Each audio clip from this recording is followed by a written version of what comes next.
ये बात आप जरूर स्वीकार करें कि सोते समय आपको बहुत सावधान रहना है। और प्रायः गलती सोते समय करते हैं उपासक की, कोई प्रपंच की बात याद करते हुए या मोबाइल देखते हुए या कोई गंदी चेष्टाओं का आपकी रात बेकार चली जाएगी। अगर गंदी चेष्टा हो गई तो सुबह भी बेकार हो जाएगी, दिन भी बेकार हो जाएगा, निरुत्साहित हो जाओगे। सोते समय आपको समय नहीं देना व्यर्थ चिंतन का। उसी समय विषय चिंतन होता है, उसी समय विषय भोग की आकांक्षा जागृत होती, उसी समय विषय देखने की इच्छा होती। मोबाइल है तो जिस समय आप अपनी शैया पर जाएं स्विच ऑफ कर दें। उसमें मैसेज घंटी आने का कोई भी रास्ता मत रखें। मान लीजिए आप उपासक हैं भगवत प्राप्ति के, 30-35 वर्ष ये नहीं था तो सब मर नहीं गए थे। और बोले इमरजेंसी, जब इसकी 30-35 वर्ष से पहले इसकी कोई रचना नहीं थी, मुझे लगता है, क्योंकि 30-35 वर्ष में ही इसका विस्तार देखा है। नहीं तो कभी किसी के पास मोबाइल नहीं। कोई बड़े अधिकारी तो इतना बड़ा वो, इतना बड़ा वाला वो ऐसे रखते थे। नहीं तो मोबाइल तो हमें लगता है 30-35 वर्ष। तो फिर इमरजेंसी कैसे चलती थी? कैसे चलती थी इमरजेंसी? और आप ब्रह्मा हो क्या कि इमरजेंसी संभाल लोगे? स्विच ऑफ करो। जो सब इमरजेंसी संभालने के लिए तैयार, रात दिन न सोता है, वो हर समय जागृत रहता है, वो हमारा आराध्य देव है। स्विच ऑफ करो, चिंतन लगाओ श्री जी का। ये जो रात्रि के शयन के समय मोबाइल में इधर उधर दृश्य देखने हैं, अपने सर्वनाश का बीज बोना है। मान लो, हमारी प्रार्थना मान लो, ये उस समय मन आपको परेशान करेगा जब कमरे की सिटकिनी अंदर से बंद होगी। सबसे प्रार्थना है रात्रि के शयन के समय। तो बोले फिर ठीक है 10 बजे तक देख लेंगे मोबाइल, इसके बाद शयन के समय भजन कर लेंगे। होगा ही नहीं। क्या तुम देखना चाहते हो? प्रिया प्रीतम के सिवा और कुछ क्या देखना चाहते हो? वो तो सुभग सुंदरी सहज सिंगार, सहज शोभा सर्वांग प्रति सहज रूप वृषभानुनंदिनी। हमारी स्वामिनी जी की सुंदरता छुपाने के लिए आभूषण पहनाए जाते हैं, औरों को तो आभूषण सुंदरता बढ़ाने के लिए। यहां छवि के छिपाए बे को ऐसे के दास होके क्या देखोगे मोबाइल में? क्या देखना चाहते हो? वासना की क्रीड़ा, और तुम उस क्रीड़ा को देखना चाहते हो? परमार्थ के पथिक हो। देखना है तो प्रभु को देखने की वृत्ति रखो, अन्यथा मूंद लो आंखें। प्यारे, महान फल प्राप्त करोगे। सबसे प्रार्थना है एकांत में मोबाइल रूपी दुश्मन से बचो।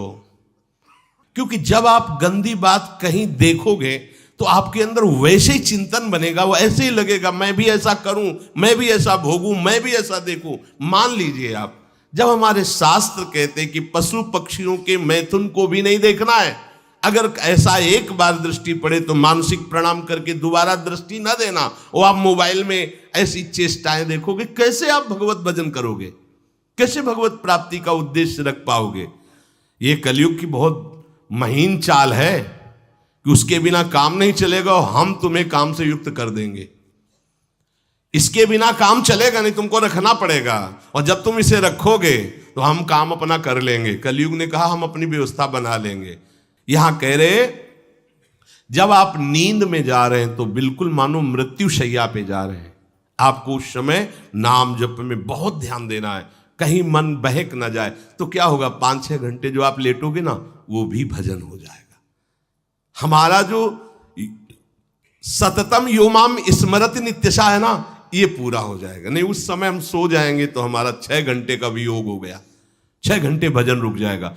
और ये 100% पक्की बात अनुभव की कहते हैं। यदि सोते हुए भजन करोगे तो जगते, कई बार तो पकड़ा है कि अगर आधे पद में बेशुद्ध हो गए तो वो पद पूरा जगते ही शुरू हो गया है। मतलब बीच में स्थिति भागवती की रही। जैसे बेहोश करते समय हमने कहा था जब ऑपरेशन के हमें बता देना, तो उनका बाबा अब इंजेक्शन लगाने वाले हैं तो वो 1 मिनट हमें केवल दीजिए, अपनी चित्तवृत्ति। तो जब होश आया तो वही पहले चिंतन चल रहा था, वही चिंतन। जैसे सोने के समय बेहोश हुए तो जगने के समय वही चिंतन, ऐसे ही इंजेक्शन से जब बेहोश हुए और जब होश आया तो वही चिंतन चल।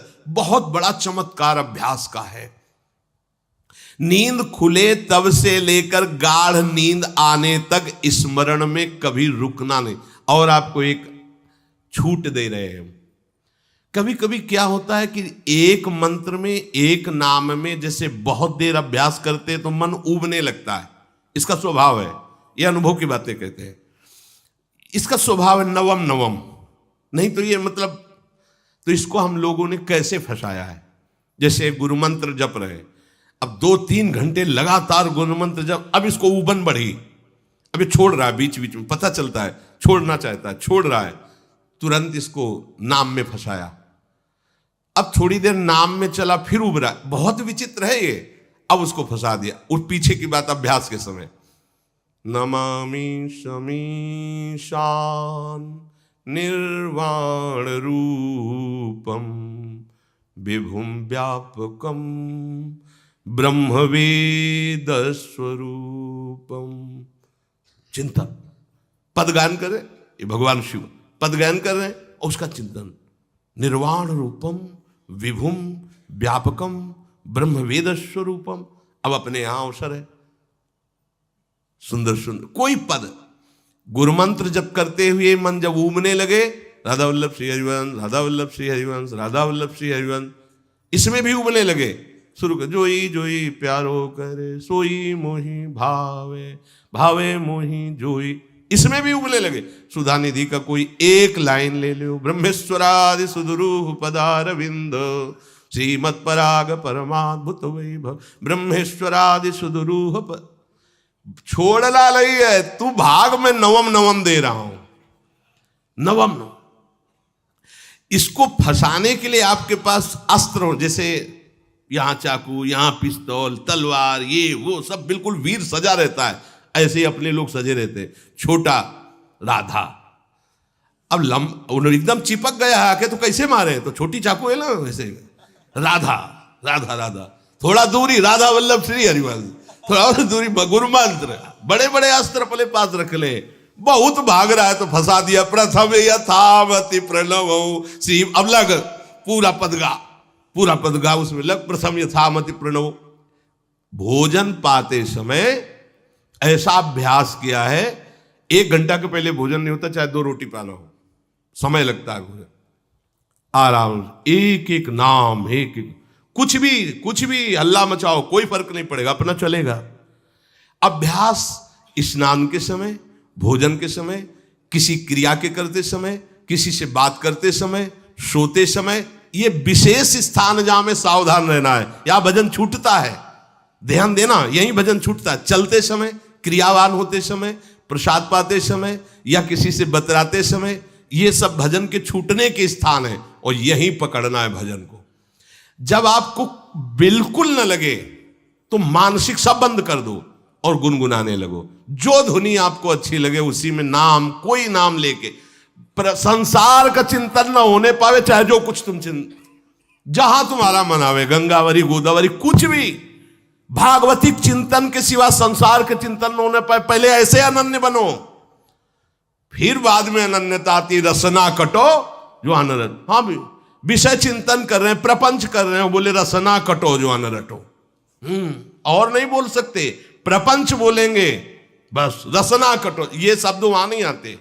पहले हम आपको छूट देते, भक्त चरित्र, भगवान की चरित्र, नाम, कीर्तन, मंत्र, जो भी चाहो, संसार का चिंतन मत होने देना, पहले ये पकड़ो। फिर आगे चल करके जब पवित्र हृदय होगा तब ये निष्ठा आती, रसना कटो जो अन रटो, निरखियन फुटो नयन। मान लो संसार का चिंतन नहीं करने देना है इसको, आप जैसे बने वैसे करो भागवतिक चिंतन। कोई नाम ले लो, कोई मंत्र ले लो, तुम्हें जो प्रिय लगे, हम छूट देते हैं। ये हम नहीं करें कि रसना कटो जो अन रटो, ये बाद की बात है। हमें पहले इसका संसार चिंतन रोकना है। कैसे छूटेगा, कैसे छूटेगा, हमें यह पकड़ना है।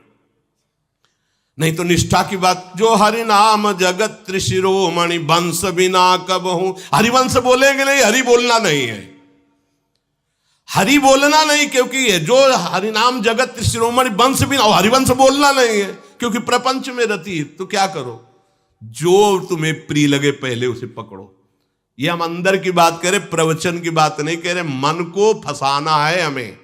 राम कृष्ण हरि जहां लगे इसको लगा, पहले इसको फंसाओ, संसार का चिंतन न होने दे। गीता भागवत भक्त चरित्र कुछ भी कहीं भी इसे फंसाओ, पहले संसार का चिंतन न होने दो, फिर लाओ इसको घुमा के निकुंज वाटिका में। फिर तो भागेगा ही नहीं, फिर नहीं भागेगा। अब सीधे निकुंज वाटिका में किसी महाभाग्यशाली गुरु आश्रित का लगेगा, अन्यथा बहुत प्रपंची मन है। आप आश्रय इधर का लोगे, प्रपंच का चिंतन करोगे, बात बनेगी नहीं। चिंतन छोड़ना है हमें, जैसे बने तैसे संसार का चिंतन छूट जाए तो हम विजय को प्राप्त होंगे। ध्यान दीजिए, इस परमात्म तत्व को वही प्राप्त कर पाता है जिसका राग बीत गया है, खत्म हो गया है, वैराग्यवान। ज्यादा परिश्रम नहीं है वैराग्य में, विवेक नहीं होने के कारण हम वैराग्य नहीं धारण कर पाते। हम बाहरी बातों को वैराग्य ले लेते हैं, ऐसा कपड़ा बदल लेना या कपड़ा ना पहनना या लौकी का कमंडल, मिट्टी का पात्र, तो हम अपने को वैरागी। बात यहां नहीं रुकेगी। वैराग्य का इतना ही मतलब नहीं, ये भी एक बाह्य अंग है वैराग्य का, पर वैराग्य का सच्चा स्वरूप है वीतरागा। कहीं कुछ भी अच्छा नहीं लग रहा, कोई भी सुख आकर्षित नहीं कर रहा, लोक लोकांतर की प्रतिष्ठा, मान, सुख, ऐश्वर्य, व्यक्ति, कुछ अच्छा नहीं। राग खत्म हो गया। ऐसा उस अक्षर ब्रह्म को, अविनाशी तत्व को जान पाता है। जगते भयो फिरे बैरागी। जैसी हरिवंश प्रपंच बंच सब ये काल ब्याल को खायो। हालत यह है कि जैसे सांप ने मेढक को पकड़ रखा और मेढक सामने पतिंगा को, कीड़े को पकड़ना चाहता है। उसे यह पता नहीं कि मैं खुद किसी का कवल बन चुका हूं, वो एक झटके में मुझे अपने पेट में ले जाएगा। ऐसे ही हम सब हैं, काल के द्वारा ग्रसित है। काल ने हमें पकड़ रखा है, पर हम भोग भोगना चाहते हैं। हम नाना प्रकार की मान प्रतिष्ठा पाना चाहिए, ये पता नहीं एक झटके में हमारा अस्तित्व ही खत्म हो जाएगा। जिनके अंतःकरण में किसी भी व्यक्ति, वस्तु, स्थान, पद, प्रतिष्ठा का राग ही नहीं रह गया है, उसे कहते हैं वैराग्यवान। वीतरागाः, राग ही नहीं है। जिनका अंतःकरण निष्पाप निर्मल हो चुका है, जिनके हृदय में केवल भगवत प्राप्ति की उत्कट लालसा जागृत हो गई है, ऐसा साधन संपन्न उपासक परमात्म तत्व में प्रवेश पाता है। अध्यात्म मार्ग की ऊंचाई पर वो स्थित हो जाता है।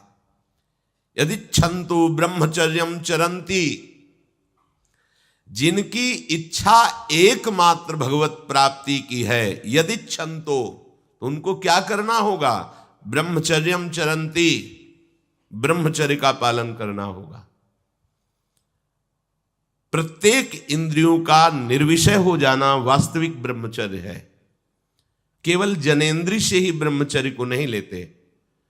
हमारी प्रत्येक इंद्रिय भोगों से रहित होकर भगवत अनुराग में, नेत्र प्रभु को देखना चाहते हैं, त्वगेंद्री प्रभु को स्पर्श करना चाहती है, घ्राणेन्द्री प्रभु के श्री अंग की गंध पाना चाहती है, श्रवणेन्द्री प्रभु के वचन सुनना चाहती है। एक एक इंद्रिय अपने प्रभु में लग गई, अंतर्मुख हो गई, बाहर विषयों का त्याग हो गया। इसे ब्रह्मचर्य कहते हैं। पर प्रारंभिक ब्रह्मचर्य में जनेन्द्रिय का ब्रह्मचर्य अत्यंत आवश्यक है।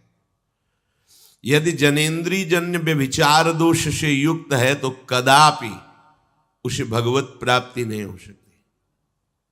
शुभ गति व्यभिचारी शुभ गति चाहे, असंभव। और भगवत मार्ग में सबसे बड़ा दुश्मन यही व्यभिचार दोष है, काम। इसी से हमारा हृदय मलिन होता रहता है, अंधा बटे और पड़ा चबाए वाली दशा रहती। कहते हमें 50 वर्ष हो गए। अरे 50 जन्म हो जाए तुम व्यभिचार करो, गंदी बातें करो, गंदे चिंतन करो, सो समय व्यतीत कर, अनंत जन्म व्यतीत हो गए, भगवत प्राप्ति हुई क्या? 50 वर्ष से भगवत प्राप्ति हो जाएगी क्या? 5 मिनट काफी है भगवत प्राप्ति में, एक बार नाम काफी है। वो स्थिति तो लाओ। बार बार बहिर्मुख वृत्तियों के द्वारा विषयों में सुख बुद्धि कर लेने से हमारा सारा का सारा अध्यात्म चिंतन बदलता रहता है, इसलिए लाभ नहीं मिल पाता, एक रस चिंतन नहीं रह पाता। बार बार विक्षेपी विषय करते रहते हो, हम सहते रहते हैं और भोगते रहते हैं। एक बार तो हिम्मत करके उठो, अब लो नशानी अब ना नशई हो, एक बार तो दृढ़ बनो। बस मन के अनुकूल चलने की बात को तुम्हें रोकना होगा, तभी तुम्हारे अंदर यदि क्षण तो ऐसी इच्छा जागृत होगी। पक्का पक्का ऐसा ही है, जब हम किसी विषय के वेग को सहते हैं, विषय नहीं भोगते हैं, तो मन बहुत जलाता है। उस जलन में फिर एक ही बात होती है, बस भगवत प्राप्ति हो जाए, झंझट खत्म हो जाए। कब तक हम इसमें चलेंगे? एक बार भगवत, वो जलन हमको भगवत प्राप्ति की इच्छा प्रकट करती है। अपने लोग क्या करते हैं, जलन को मिटाने की कोशिश करने लगते हैं, तो भगवत प्राप्ति की इच्छा क्या, भोग प्राप्ति की तृष्णा जागृत हो जाती है। भोगे हुए भोगों को बार बार भोगने की इच्छा का नाम तृष्णा है। बाहर और भीतर से कोई सहयोगी नहीं, जल रहा है उपासक, तब रास्ता निकलता है भगवत प्राप्ति का, तब इच्छा प्रकट होती। अब नहीं, बहुत जल लिया, अब तो केवल प्रियाजू के समीप जाना है, अब तो प्रभु के सानिध्य में रहना है, नहीं इन भोगों की जलन में जलना है। पर यहां तक पहुंचने के लिए जलना होगा, तभी लिखा सहित सहित बाढ़ भगति तास्तितिक्षस्व भारत, क्योंकि आगमा पाइनो अनित्यास, ये नाशवान काम क्रोधादि तुम्हें प्रेरित करेंगे, तुम इनके वेगों को सह जाओ, ये स्थायी नहीं है। आगमा पाइनो है, आने जाने वाले हैं, और ये सहन करने से नष्ट होते हैं, भोगने से बढ़ते हैं। यदि क्षंतो, अगर भगवत प्राप्ति की इच्छा है तो ब्रह्मचर्यम चरंती, ब्रह्मचर्य का पालन करना ही होगा, इसमें कोई गुंजाइश नहीं, क्योंकि आप चल ही नहीं सकते। ध्यान से सुन लो, ये मनोरंजन का मार्ग नहीं है, इसमें मन ही मार तनहारिक वृंदावन में गाज, इसमें मन मारना होगा। प्रायः ये मन को दुलार करने वाले लोग कभी भाग्य से सत्संग में भी आ जाते हैं, कभी श्री विग्रह के दर्शन करने भी मंदिर पहुंच जाते हैं, कभी तीर्थ याटन भी करते हैं, पर इनका कोई लक्ष्य नहीं होता। आज सुन लिया सत्संग, बढ़िया है, लक्ष्य नहीं होता। यहां लक्ष्य वालों की बात हो रही। यदि क्षण तो, यदि तुम्हारी ऐसी इच्छा जागृत हो रही किसी जन्म में भगवत प्राप्ति करनी, तो ब्रह्मचर्यम चरंती, आप सच्ची मानिए, जिसके निकालने में तुमको सुख की अनुभूति हो रही, उसको रोकने में कितनी सुख की अनुभूति होगी। उन्मत्त हो जाओगे, बहुत जल्दी आपके सारे के सारे करण भगवदाकार होने लगेंगे यदि आप ब्रह्मचर्य का पालन करेंगे।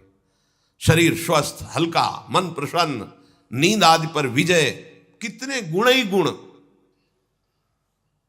और ब्रह्मचर्यहीन आलस्य, प्रमाद, भोगों का चिंतन, मन का डिप्रेशन में पहुंचना, कमर में दर्द, टांगों में दर्द, सर में दर्द, घबराहट होना, बिना किसी कारण के मन भयभीत हो रहा है, भोजन अपच हो रहा है, बिना किसी प्रक्रिया के वीर नाश हो रहा है, बिना किसी प्रक्रिया के। काहे को मृत्यु स्वयं स्वीकार कर रहे हो, ये मृत्यु है। चाहे भगवान दत्तात्रेय जी बोल रहे हैं या भगवान कपिल देव जी बोल रहे हो, जब उपासक को संबोधन करते हैं भगवत प्राप्ति के लिए, तो कहते हैं कि इस भोग वृत्ति को साक्षात मृत्यु रूप देखो, ये मृत्यु है तुम्हारी। जब शरीर राग त्यागना है तो तुम शरीर से भोग भोगोगे तो आसक्ति शरीर की पुष्ट होगी, आसक्ति भोग सुख की पुष्ट होगी, है नहीं। कितने दिन शरीर रहेगा, कितने दिन भोग रहेंगे। विचारवान बनो, ब्रह्मचर्यम चरंती, ब्रह्मचर्य का पालन करो। उपासक जो ब्रह्मचारी होता है उसका खिला हुआ चेहरा रहता है, जैसे कमल खिला हुआ, बिना किसी कारण के उसकी मुख मुद्रा में प्रसन्नता होती है। जो ब्रह्मचर्यहीन होता है बुझा हुआ चेहरा होता है, तेजहीन, बिना किसी कारण के वो शोकग्रस्त लगता है। बैठा है, आपको लग रहा है शांत है, लेकिन आप चेहरे को देखो, वो एक शोकग्रस्त है, कुम्हलाया हुआ चेहरा, अशांत चेहरा। मुख प्रसन्न, तन तेज विराजा, यह है ब्रह्मचर्यम चरंती, भगवत आराधन संपन्न उपासक का। जैसे आग में पैर रखते हुए कोई चले तो कैसे चलेगा, ऐसे ही ब्रह्मचारी की पहचान है। इतनी स्फूर्ति उसके अंदर होती, जैसे आग में चलने वाला पूरा पैर नहीं रख पाएगा, अगला कदम रख देगा क्योंकि ताप लग रहा है, ऐसे उसकी स्फूर्ति होती पैरों में। उसकी आंखें एकाग्र रहती है, चंचलता इधर उधर या बार बार झपकना, यह विषयी पुरुष का लक्षण है। बार बार पलक झपकना, यह विषयी पुरुष का लक्षण है। इधर उधर ताक झांक, चंचलता, ऐसा बैठे तिनका तोड़ रहा है, पैर हिला, यह सब विषयी पुरुष के लक्षण है। यह तो बिल्कुल साधारण स्पष्ट दिखाई देता है आदमी विषयी है या ब्रह्मचारी, एक सेकंड में लक्षण होते हैं। आपको जब भगवत मार्ग का अवसर मिला है तो गृहस्थ हो, संतान हो गई, ब्रह्मचर्य से रहो। नहीं चाहिए संतान तो भ्रूण हत्या, गर्भ हत्या जैसे महापाप करने की क्या जरूरत है। उसी वीर से संतान उत्पन्न होती है जिसको आप नष्ट कर रहे हो, जिसको आप ऐसे पानी में बहा रहे हो, व्यर्थ फेंक रहे हो, तो उसको भ्रूण हत्या का पाप लग रहा है, तो तुमको पुण्य लग रहा है, वीरपात कर रहे हो तुम्हें भी वही हत्या लग रही है, क्योंकि उसमें वही जीवात्मा है जो मां के गर्भ में जाके बालक रूप धारण कर लेती है, उसको तुम नष्ट कर रहे हो। पर बुद्धि भ्रष्ट हो गई है, समझ में नहीं आता, व्यर्थ में वीरपात करते हो, व्यर्थ में। तुम्हारा भजन बनेगा, तुम अध्यात्म के योगी बनोगे, मजाक है अध्यात्म का मार्ग। होश में हो जाओ, ये मन के दुलार को बंद करो। जब तक इच्छा ही नहीं भगवत प्राप्ति की, तो फिर तुम कैसे भगवत प्राप्ति कर पाओगे। भगवत प्राप्ति की इच्छा कैसे होगी जब तुम्हारी इस तरह से निंदनीय वृत्तियां हैं। इंद्रियों को दुलार कर रहे हो, मन को दुलार कर रहे हो, भगवत प्राप्ति चाहते हो, आचरण नीच और चाहते हो उच्च पदवी। सावधान हो जाओ।